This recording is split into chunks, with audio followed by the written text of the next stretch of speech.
Hello there, Maverick traders. This is Rob Reinhold. It is May 18th. We are 1 day away from the monthly options expiration of all May options.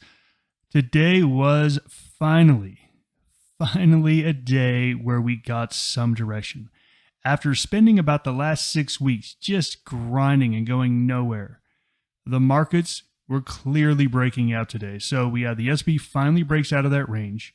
We got the Philly manufacturing number was slightly above estimate, still negative, but not as bad as expected. And this breakout is really happening with the expectations that we will not go into default into the debt ceiling.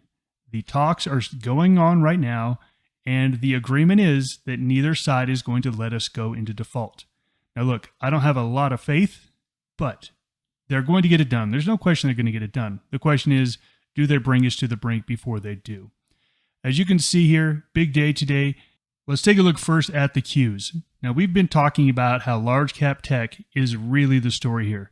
The Qs were strong and they went up all day long, just all day long. There was hardly a pullback whatsoever in the intraday chart. The rest of the markets were negative most of the day. The Dow Jones spent almost all day in negative territory. The Russell spent almost all day in negative territory. The S&P most of the day was only up 0.1, 0.2%, and then just the NASDAQ dragged everything up. As you can see, oil and gold had a down day, but I want to take a look at the Eternals, and I want to take a look at the heat map, because take a look at the advanced decline line. 53% of stocks went up today. Take a look at the 50-day moving average. Less than half the stocks are above the 50-day moving average. This is a very, very narrow rally. And I want to throw this chart up here just to show you how narrow it is. Take a look at this chart. This is the NASDAQ 100 against the Russell, the Dow, the S&P. Take a look at the performance from the beginning of this year. You can see that the rest of the market has pretty much gone nowhere all year. And it's very, very concentrated into the large cap tech. So let's take a look at this chart here because, again, look what jumps out with you. The green, Microsoft, Apple, Google, Meta, Amazon, Tesla, NVIDIA, the semiconductors are on fire. Software is absolutely on fire. You take those out, take a look at the rest of the market. It really wasn't all that great. So let's take a look at the charts. Now look, I'm going to go ahead and say this, and I'm going to say this again tomorrow in the trading room. This is a clear breakout. You can't argue that it's not. But what traders are going to do, some traders are going to do is say, yeah, but the debt ceiling talks could fall apart. Yeah, but the economy's really not that strong. Yeah, but the Fed might raise interest rates. Guess what? These are all the things that bad traders do to tell themselves to either stay short or stay out of the market. If you are a technical trader, you've already been leaning a little bit long, which we have been. We've been in a +1, +2 for the last 2 to 3 months. All of a sudden, we're now cleared to go to a +2. Yeah, but, Rob, look, I'm with you. I don't feel bullish here. I don't feel it. I'm looking at this NASDAQ chart and saying, what a bunch of crap. That's what I'm feeling inside. And I know a lot of you are going to agree and say, yeah, that's how I'm feeling too. Guess what? Our feelings are wrong. We've been at a +1, +2, and I've been telling you this whole time, look, I don't feel super bullish, but the market is telling me it's going higher. We're at the same place now, but now the market is screaming at you that it already has gone higher. And at this point, now you're saying, oh, it's already gone too far. It's already done this. Guess what? Anytime you've thought that in the past, what typically happened? You're right. It kept going. So let's be realistic here. We have been at a +1. At the first of this week, I thought we were going to go down to the bottom of our trading range. We did not even get close to that. My call that we were going to drift down and touch the bottom. We ripped higher. We're breaking out. Whether you feel like it or not, whether you are happy or not, I don't care. Guess what? This is reality. The market is breaking out. If you say, yeah, but I don't feel bullish, I want you to understand, let's go back to this chart. Yes, the NASDAQ 100 has absolutely gotten all the gains, and the rest of the market looks sick. So one of two things have to happen.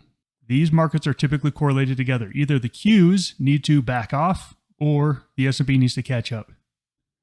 There is no reason why the S&P doesn't catch up here to the Qs. So look, if you say, hey, I want to avoid the Qs, great. I'm with you. I'll avoid them with you. I'm going to be doing it as well.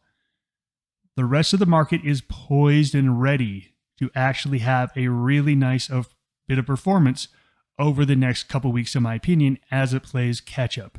So we're going to be looking in those areas for potential trades. I will be avoiding the NASDAQ 100. You don't need to. It's been the wrong choice so far, but look, there's so many trades out there. Again, this is just how I feel. I need to go somewhere else and just simply go long there. So let's talk about where. China. China stocks are starting to turn around. They've had a dreadful year. They're starting to look really, really good here. So this is XPO. This is a shipping company. Had a huge run. And you can see here, we've spent the last little bit. Look at this little cup forming here. We got this nice little green candle here. It needs to clear out of resistance of 49. But once it does, there's no reason this thing doesn't go to 50 pretty quickly here. So I like a 46.50 or a 47.50, just straight vertical spread going out about 3 weeks. That's XPO. Chinese stocks look pretty good here. Next, healthcare, and specifically biotech, looks like it's going to recover. This has been an industry group that hasn't done well over the last year or two.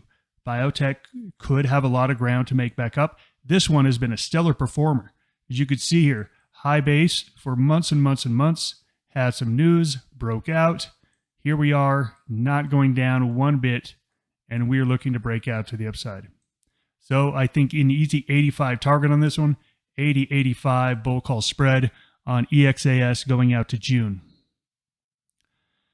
There are still some sideways stuff out there, and Costco is my favorite one. This 500 seems to be a magnet to Costco. So I think you can still go ahead and say 510, 500, 490. I think this is the area for you just to keep selling options in this area. We prefer to do it with butterflies and condors, so we're hedged out. I don't see any need at all to ever do a naked option. Just do a spread, do a condor or butterfly something. Get the same profile of profit, but with a whole lot less risk. And then we're always looking for shorts. We are always looking for shorts, and we're looking for things that didn't really bounce. So here is Tenaris. It is a steel company, and you can see it had two green candles, but not very strong. This easily could have a little bit more upside. So I think if you want to play this, you want to say, hey, look, if I get in here, we could easily bounce back up to 27.50.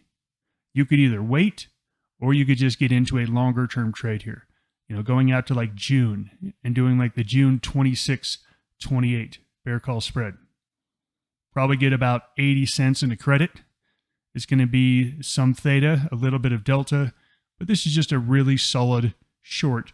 Now look, the market is going higher, so when that happens, most of our shorts don't work out, but we always have those shorts just in case. If this market turns around, we'll have some trades that will work for us as our other trades work against us. Let's wrap this up. The market's clearly breaking out. I know you don't feel like this is a breakout, but remember, there's a saying called climbing the wall of worry. The more I hear people say, yeah, but Rob, yeah, but, the more I think, oh my gosh, we're going higher. Because you look at the charts and you say, okay, this is topped out. And then I hear everyone saying, yeah, this is crazy. This is a blow off top. Yeah, but wow, I got a lot of people on the short side that are getting squeezed. This probably goes higher. Now, that being said, I do want to talk about one last thing this week. Chairman Powell does speak tomorrow. He's on a panel of some sort. If he comes out and says something the market isn't expecting, we could be looking at the end of this rally. If the market gets information that surprises them, then the market rally could be over. And I'm going to use Chairman Powell's speech tomorrow. And also, they actually have been talking about debt ceiling negotiations, possibly getting somewhere by this weekend. Those two things are the only things that are making me say, yeah, but. If Chairman Powell comes out, whatever he says the market likes, that's one of those things taken away. And now we just have to worry about the debt ceiling talks. The market is likely to continue to go up unless it gets a big surprise. So you want to be leaning to the long side, even though you don't feel like it. No economic reports left this week and a couple earnings left, and that is about it. That takes us into Friday. Everyone take care of your options positions tomorrow, and everyone have a great day. Goodbye.